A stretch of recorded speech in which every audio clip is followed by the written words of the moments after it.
My name is Evelyn, and I have had an obsession over a stuffed animal for, 55 years or so. Can you hear in the back? More, maybe longer than that.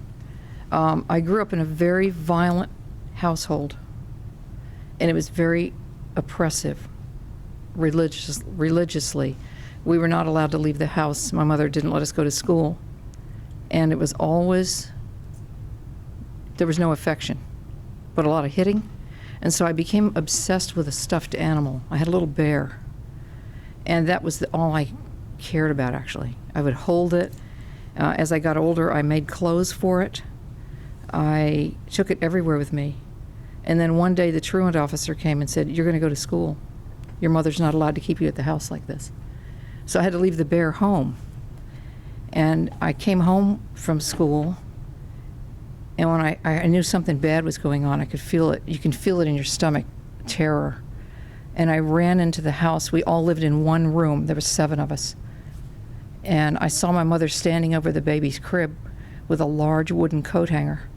And she said, "God is telling me that I have to kill the baby right now, but I'm praying to see if he can let me not do it." And I was like, oh my God, you know. So I grabbed the bear and I was holding it. And I said, please leave the baby alone. So that incident ended. And the next day, I came home from school again, and I saw in the distance a large plume of black smoke coming up from the yard, and she had burned basically everything we owned. Went into there with kerosene. She burned it. And I ran into the yard, and I said, why are you doing this? Actually, our house looked just like the house on Psycho, a great big huge wooden house, and we only lived in one room there. And she said, "Thou shalt not make unto thyself any graven image of the heaven above or the earth beneath." So I burned anything of an image, which meant birth certificates, photographs, everything. And I looked at her and I said, "Oh my God, my bear. Did you burn my bear?" She said, "Yeah." I had to. It was a thing of pleasure. And I was like, oh my God. I went crazy screaming and crying and hitting her. And I told her I hated her. And then the ambulance came and they put a straitjacket and took her away. And from that day forth, I've never gotten over it. I've always thought, I have to find that identical bear. So everywhere I go, I can't enjoy myself. I wander through stores. I'm looking for the bear. I've been on the internet till 2 and 3 in the morning sometimes. We went to Disneyland. I wander through the retro toys. I look for the bear. And I decided, what am I going to do? I got to find the bear. I have a collection of bears at my house now.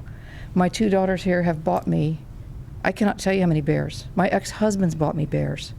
My mother sent me 3 or 4 bears from thrift stores. None of it's worked. I did TAT on it about a week ago. And right after I did TAT, another bear came in the mail. I'd already ordered it. I found it on a antique site. And I thought, oh my God, it's the same bear. It's exactly. And when I opened the package, I thought, that's nice. It's cool. I had no feeling for the bear. I don't even keep it on my bed. I had this big plan. I was going to sleep with that bear every night because I thought this will comfort me. All my feelings are gone about it. I remember all the details. I remember my mother running back and forth in the house, throwing more and more things in that barrel. I remember her ripping pages out of the Bible that had pictures on them because she said those were graven images. And it's very clear to me right now, and I have no feeling for it. No tears. Usually every time if I tell somebody about this, I don't tell them all of it. I break down. I'm crying. I'm like back there with my mother. And today it's like, you know the irony? I got to tell you the irony of this whole thing. I have a picture of my mother praying. She's always praying out loud. And she did this. She would look down and she would go, "Dear God, please help Evelyn stop talking back." She didn't do the other part. That's the weirdest thing. And I thought, maybe she knew something. because she seemed calmer. Every time she did that, it aggravated me because we'd go to the store and she'd go, "Dear God, which size coffee should I buy? The extra large or the small?" She was always doing that pose.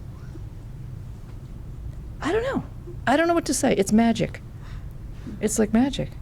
Thank you. Can I ask did you worked with a practitioner or you learned it from the website? I looked on yourself? YouTube. You just did that from YouTube? Yeah, I just watched her on YouTube, and I don't even remember how I found it. How much time did you spend in the pose total to clear all this childhood trauma? Maybe 3 minutes. Yeah, I did it 3 times in a row because I thought, man, I better do it at least 3 times, all right? I mean, what if it doesn't work? Then what am I going to do? You know, I don't care about looking for that bear anymore. I've got the bear. I actually have the exact bear, and it's nice. It's a nice stuffed animal. I don't know. It's gone. And my daughters know my obsession with this thing. I kept telling them, help me, we got to find it. I don't know. Yeah, And I'd look at my picture. I'd look at a picture of myself at 2 years old holding the bear, and I'd think, oh God, why can't I have it? It's like, what the heck is with that? It's over. It's over. I'm free. I'm going to try it on some more stuff now. Thank you for listening. Thank you.